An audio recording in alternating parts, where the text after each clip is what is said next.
RRI dimanapun Anda berada. Dari Jalan Raya nomor 1, inilah Warta Berita Pagi edisi penyiaran Rabu 20 Juli 2022 dengan Sari Berita.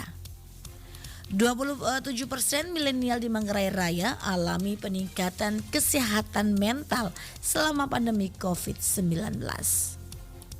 Tenun ikat motif mata manuk tenun asli Manggarai Barat sudah dipatenkan dan memiliki hak cipta dari Kemenkumham. Bersama saya Femi Sareora, inilah berita selengkapnya.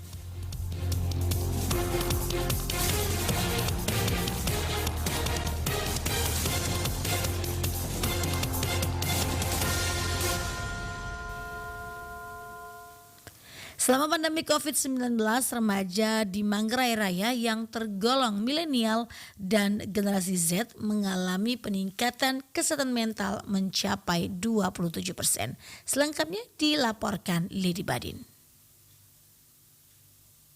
Hal ini disampaikan oleh praktisi dan konsultan psikologi Jeffrin Haryanto kepada RRI. Dijelaskan Jeffrin bahwa Yayasan Maria Moe Peduli yang dipimpinnya bersama Biro Psikologi UGM baru saja melakukan sebuah studi komparatif tentang situasi kesehatan mental milenial selama masa pandemik. Untuk wilayah Flores, lokus penelitiannya di wilayah Manggarai Raya. Menurut Jeffrin, secara umum dari hasil riset menjelaskan bahwa internet selain memberikan kemudahan akses atas informasi, ternyata menyumbang dampak buruk bagi kesehatan mental, terutama yang paling mencemaskan adalah gangguan kesehatan mental yang terjadi pada kaum remaja, generasi milenial, dan generasi Z. Situasi yang paling menyumbang faktor ini sebenarnya faktor pandemi ya, karena remaja kita adalah kelompok yang sangat potensial untuk terakses ke media sosial dan internet dan sebagainya. Lalu kemudian stres karena juga terlalu banyak tinggal di rumah ya, lalu kemampuan untuk beradaptasi dengan situasi-situasi yang mendadak dalam 2 tahun terakhir ini itu juga menyumbang faktor yang cukup tinggi. Jeffrin Haryanto mengungkapkan gangguan yang muncul akibat kesehatan mental dapat bermacam-macam seperti kecemasan, stres, dan juga depresi. Selama pandemi, angka gangguan kesehatan mental generasi milenial dan generasi Z meningkat secara signifikan. Salah satu temuan dalam riset mereka lakukan yaitu melihat relasi antara loneliness dengan adiksi media sosial. Menurut Jeffrin, gangguan kesehatan mental ini penting untuk ditangani. Generasi milenial dan generasi Z perlu memahami bahwa menggunakan media sosial itu boleh, hanya saja jangan sampai salah menggunakannya hingga mempengaruhi kepercayaan diri dan menyebabkan rasa kesepian. Paling banyak itu soal depresi dan kecemasan dan insecure ya, tidak nyaman. Jadi sebenarnya ini kan satu paket, mau tidak mau salah satu dia yang bisa dipakai media sosial selama pandemi. Nah, pada saat seperti itu maka insecure itu karena kita tahu yang ditampilkan di media sosial itu kan semuanya penuh kepalsuan. Ada filter di sana, semua orang menampilkan hal-hal baik, dan itu ternyata membuat orang lain juga tidak nyaman. Banyak anak-anak muda yang kemudian merasa tidak nyaman, lalu kemudian menjadi hedonis, jadi merasa tidak percaya diri, loneliness, merasa kesepian dan sendiri. Dan yang menarik itu dalam temuan kita untuk kelompok-kelompok yang tidak percaya diri justru paling banyak mengakses media sosial. Jadi nyamannya lebih ke media sosial daripada di dunia nyata. Dirinya mengharapkan peran orang tua, guru, dan lingkungan sekitar para remaja ini untuk lebih peduli dan membuat lingkungan yang nyaman dan aman bagi remaja untuk berinteraksi. RRI Ende Lady Badin melaporkan. Kerjasama Dinas Kesehatan, Manajemen RSUD Ende dan Dinas Sosial Kabupaten Ende menerbitkan surat rekomendasi emergensi. Masyarakat kurang mampu dapat biaya pengobatan gratis di Rumah Sakit Umum Daerah RSUD Ende. Laporan Rofinusula.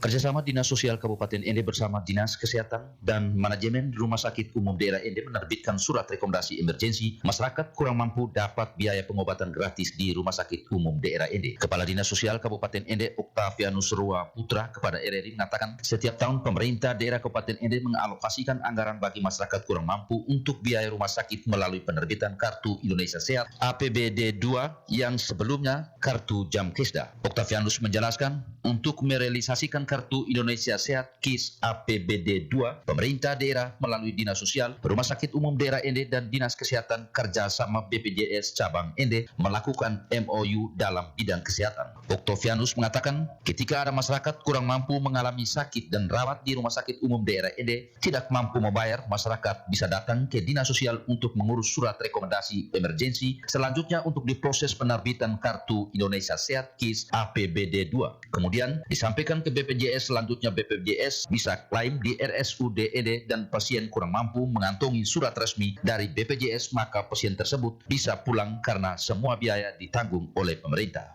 Bawalah surat dari keterangan dari rumah sakit itu, bawa ke Dinas Sosial, kita akan terbitkan surat rekomendasi emergensi tadi. Tapi asal batas waktunya 3 kali 24 jam, Pak.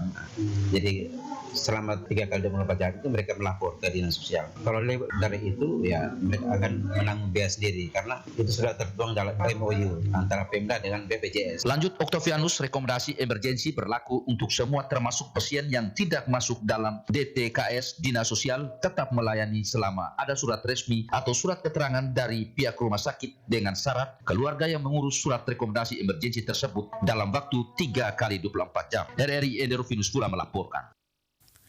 Tenun ikat motif mata manuk hasil karya pelaku UMKM yang ditampilkan dan dipamerkan dalam pameran karya kreatif UMKM di Labuan Bajo merupakan tenun asli Manggarai Barat yang telah dipatenkan dan mempunyai hak cipta dari Kementerian Hukum dan HAM Republik Indonesia. Selengkapnya Asidohu melaporkan. Karena ini saya punya hak cipta, sudah dapat dari Kementerian Hukum dan HAM. Dalam kegiatan pameran karya kreatif UMKM lokal yang berlokasi di Sentra Kuliner Kampung Ujung Labuan Bajo pada tanggal 12 Juli hingga 16 Juli tahun 2022 lalu, beragam produk dipamerkan oleh pelaku UMKM. Antara lain, pakaian jadi, tenun ikat daerah, kerajinan tangan seperti patung komodo, souvenir, dan kuliner. Salah satu produk UMKM yang banyak disukai dan dibeli masyarakat adalah tenun ikat motif mata manuk. Tenun ikat motif mata manuk berbeda dengan motif tenun ikat Manggarai pada umumnya. Tenun ikat ini identik dengan motif mata manuk atau mata ayam. Ibu Else Pranda, pelaku UMKM yang fokus dan serius mempromosikan tenun asli Manggarai Barat ini, saat ditemui RRI mengatakan, motif mata manuk mempunyai sejarah dan filosofi tersendiri dan mempunyai hubungan yang erat dengan kehidupan adat dan budaya Manggarai pada umumnya dan Manggarai Barat pada khususnya, di mana menurutnya ayam merupakan sarana persembahan kepada Tuhan dan kepada leluhur, sarana persaudaraan, serta mata ayam mampu melihat makanan sekecil apapun dengan mengais tanah untuk menemukan makanan, memiliki kepekaan terhadap musuh, dan ayam bisa menjadi penanda waktu pagi dan sore hari. Nah, ini dia punya motif gitu. Jadi ini khas Manggarai Barat ya. Semua ini kan ada yang menjual atau pamerannya ada Sumba, Ende, Momere, Manggarai. Kalau saya punya khas Manggarai Barat. Karena ini saya punya hak cipta, sudah dapat dari Kementerian Hukum dan HAM. Sudah dipatenkan. Begitu. Ayam bagi orang Manggarai punya hubungan kehidupan religius. Gitu. Makanya mata ayam. Untuk tetap melestarikan tenun asli Manggarai Barat ini, Ibu Else memperdayakan 26 kelompok pengrajin tenun ikat mata manuk yang tersebar di 5 titik di Lembor, di Pusut Kempo yang khusus membuat selendang, dan di Desa Ponto Ara. Menurutnya, dari hasil penjualan tenun ikat ini, kelompok penenun mampu memenuhi kebutuhan hidup dan menyekolahkan anak mereka. Else Pranda juga berharap agar Akuinitas, kelompok yang mengakomodir semua UMKM, mendata semua UMKM yang ada di Manggarai Barat, sehingga semua UMKM terlibat dan tidak menjadi penonton di daerah sendiri. Dan itu ada di desa di Ponto Ara, kelompok pengrajin perempuan semua. Ada saya punya komunitas tuh ada 26 pengrajin di 5 titik di Lembor. Terus ada juga di Pusut, di Kempo. Tapi kalau yang di Pusut itu khusus dia membuat selendang. Jadi saya memperdayakan mereka. Kalau bukan ibu dan bapak, saya tidak bisa kasih sekolah anak. Karena saya sudah dari 2006. Ya, karena kita kan punya komunitas, yaitu Akunitas. Kami semua kan tergabung di Akunitas. Juga ada namanya Koperasi Usahawati. Ya, saya harapkan ketua-ketua itu tolong datang data semua itu UMKM dan sampaikan kepada UMKM yang belum terlibat supaya jangan kita jadi penonton toh. Selain mengakomodir semua UMKM, dirinya juga berharap pemerintah serius mendukung para pelaku UMKM dengan memberikan pendidikan, pelatihan keterampilan sehingga produk-produk lokal dapat bersaing dan dipasarkan di pasar nasional maupun internasional. Dari Labuan Bajo, Astidohu melaporkan. Anda sedang mendengarkan Warta Berita Produksi RRI ND. Badan Pusat Statistik BPS telah merilis daftar 10 provinsi termiskin di Indonesia. Provinsi Nusa Tenggara Barat NTB dan Nusa Tenggara Timur NTT masuk ke dalam daftar tersebut. Laporan Firanda Garus. Jika diurutkan dengan tingkat kemiskinan dari terkecil hingga terbesar pada periode Maret 2022, maka Provinsi NTT berada pada urutan ke-32. Artinya kalau dilihat dari angka kemiskinan terbesar, maka NTT berada pada urutan ketiga dengan tingkat kemiskinan sebesar 20,5%. Pada RRI Selasa kemarin, Kepala BPS Provinsi Nusa Tenggara Timur, Matamira Bekale SSI MSI mengatakan, untuk data tingkat kemiskinan sendiri dihitung oleh BPS sebanyak 2 kali dalam setahun, yakni pada bulan Maret dan September. Jika dibandingkan dengan angka kemiskinan bulan Maret 2021 maupun September 2021, maka pada bulan Maret 2022, angka kemiskinan di Provinsi NTT menurun. Kemudian ada indikator lain juga sebetulnya perlu juga kita lihat, ada 2 indeks, yang satu namanya indeks keparahan kemiskinan, satu lagi namanya indeks kedalaman kemiskinan. Nah, 2 indeks ini juga melihat tren yang menurun dibandingkan dengan Maret maupun dengan September 2021.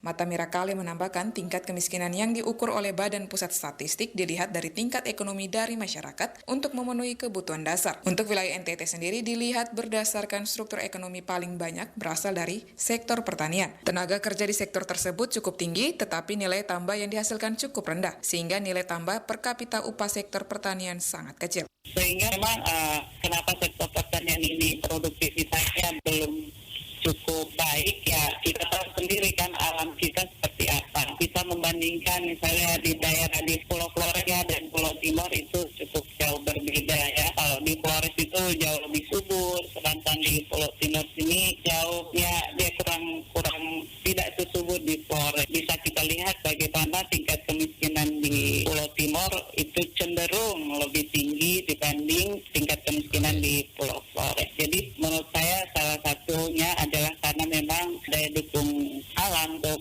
sektor pertanian itu masih kurang. Terkait jumlah tingkat angka kemiskinan di NTT paling banyak dari wilayah TTS, Daratan Sumba, Pulau Sabu, Pulau Rote, Lembata, dan Ende. Jika dilihat dari persentase jumlah kemiskinan di NTT, maka angka penduduknya sebanyak 1,131 juta jiwa. 10 wilayah dengan tingkat kemiskinan tertinggi yakni Papua 26,56%, Papua Barat 21,33%, Nusa Tenggara Timur 20,5%, Maluku 15,97%, Gorontalo 15,42%, Aceh 14,64%, Bengkulu 14,62%, Nusa Tenggara Barat 13,68%, Sulawesi Tengah 12,33%, dan Sumatera Selatan 11,90%. RRI ND Firanda Garus melaporkan. Berita terakhir. Untuk mencegah terjadinya gangguan Kamtibmas di malam hari menjelang pagi hari, Sat Samapta Polres Ende rutin melaksanakan patroli di jam-jam rawan tindak pencurian di wilayah hukum Polres Ende pada Selasa 19 Juli 2022 pukul 1.30 waktu Indonesia Tengah.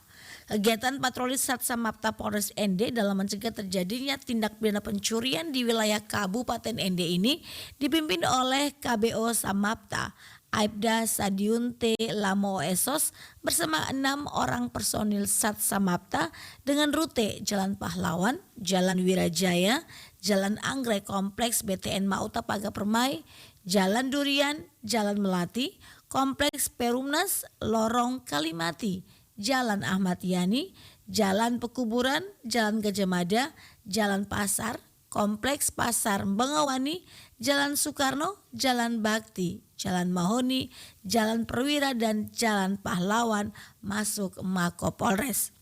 KBO Samata Polres ND Aibda Sadiun Telamo Oesus mengatakan kegiatan patroli pada malam hari di jam rawan ini dilakukan dengan mempertimbangkan banyak kasus tindak pidana yang terjadi di malam hari, misalnya kasus pencurian, kekerasan terhadap perempuan dan kasus-kasus lainnya yang banyak terjadi pada malam hari.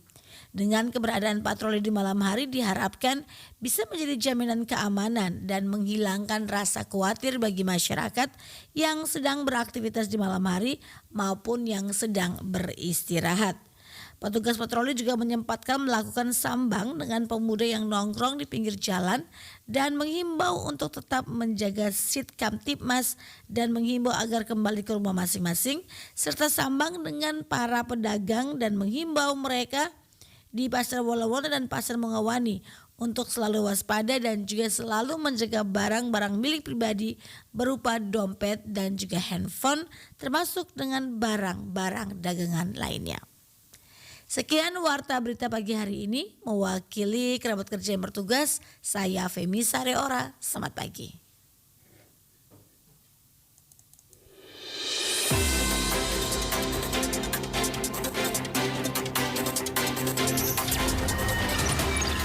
Terima kasih.